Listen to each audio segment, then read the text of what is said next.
How to Talk to Clients Online Freelancing Edition.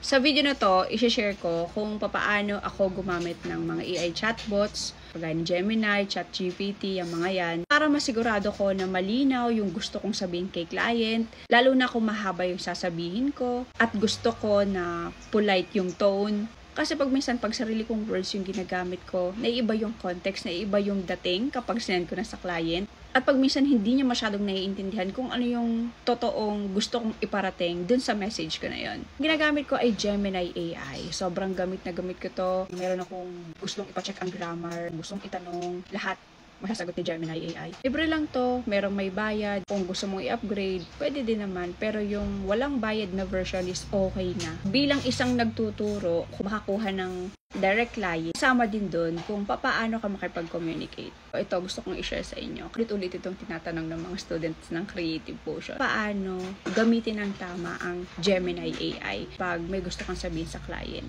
So, nandito tayo sa gemini.google.com/app.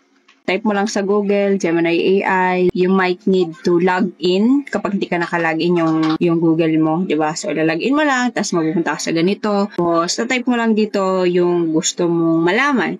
So, ang gagawin natin ngayon, di ba, magpapa-English tayo. So, say for example, ang gamitin nating scenario ay, kunyari gusto mong itanong kay client, bago ka mag-start ng pagtatrabaho sa kanya as video editor, kung magkano yung budget niya for the project, di ba?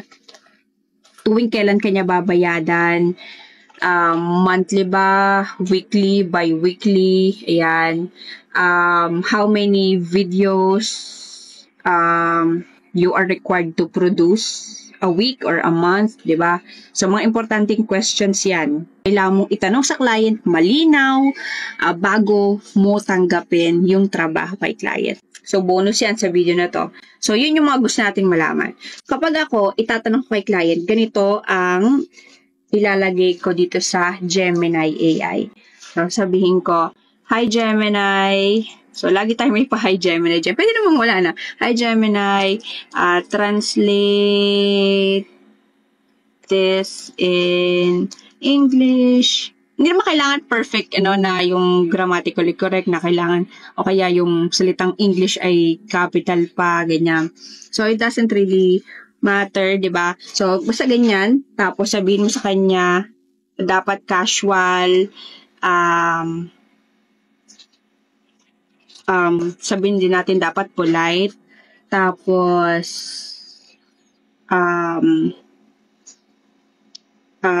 simple words, di ba? Pwede din using simple words. Kasi alam naman ng client. Ayaw natin kasi na sobrang slang nung gagamitin mo na salita.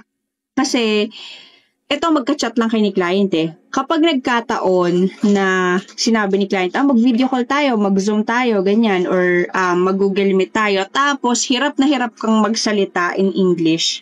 Di ba? Hindi ka naman totoong slang. So, off yun, napaka off nun kay client. Baka sabihin, ay, halatang gumamit siya ng ChatGPT or something like that. So, ganyan.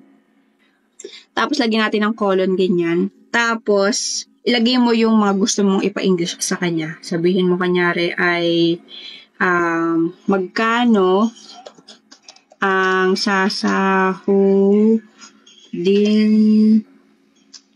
ko sa videos na gagawin ko. Sabihin natin weekly. Weekly, okay? Kasi ako, kapag nagtatanong kay client, ang tinatanong ko, weekly basis, hindi yung monthly. Kasi, para sa akin, ang tamang sahudan ay weekly. Sobrang tagal na nga ng bi-weekly, lalo na yung monthly. So, sinasabi ko agad, magkano sasahudin ko sa'yo weekly? Ayan.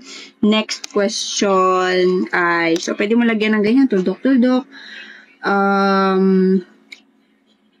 Tanong natin kung tuwing kailan mo ako babayadan. Ayan. Tanong natin, tuwing kailan mo ako babayadan. Tapos lagyan natin dito, weekly, bi-weekly, Bi-weekly, every other week. So, 2 weeks, 2 weeks. Ayan, 2 weeks sasahod ka, 2 weeks sasahod ka, ganon. Or monthly. Ganyan. Tapos, yung last question natin, ilang videos, kunyara short form i-hire ka niya as a short form video editor. Ilang short form videos ang kailangan kong gawin? Again, weekly tayo. A week. So, yan. Enter mo lang. At, yan yung mga translation. Could you tell me how much I'll be paid for videos I'll be making each week?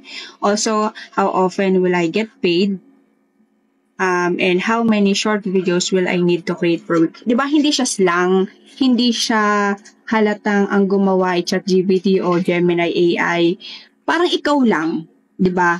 Parang ikaw lang na kapag kinausap ka ng client ng yung sa video call, pwedeng isipin niya na, ay, hindi siya ganun kaslang.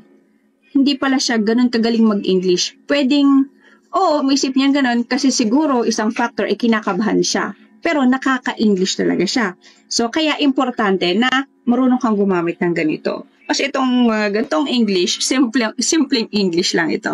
Yan, sana nakatulong. Meron nga pala akong online course kung paano makakuha ng client as a video editor or social media manager. Kasama din kung paano makipag-usap sa client. Marami tayong mga hacks dyan. Kung ikaw interested, mag-message ka sa akin o mag-comment sa baba.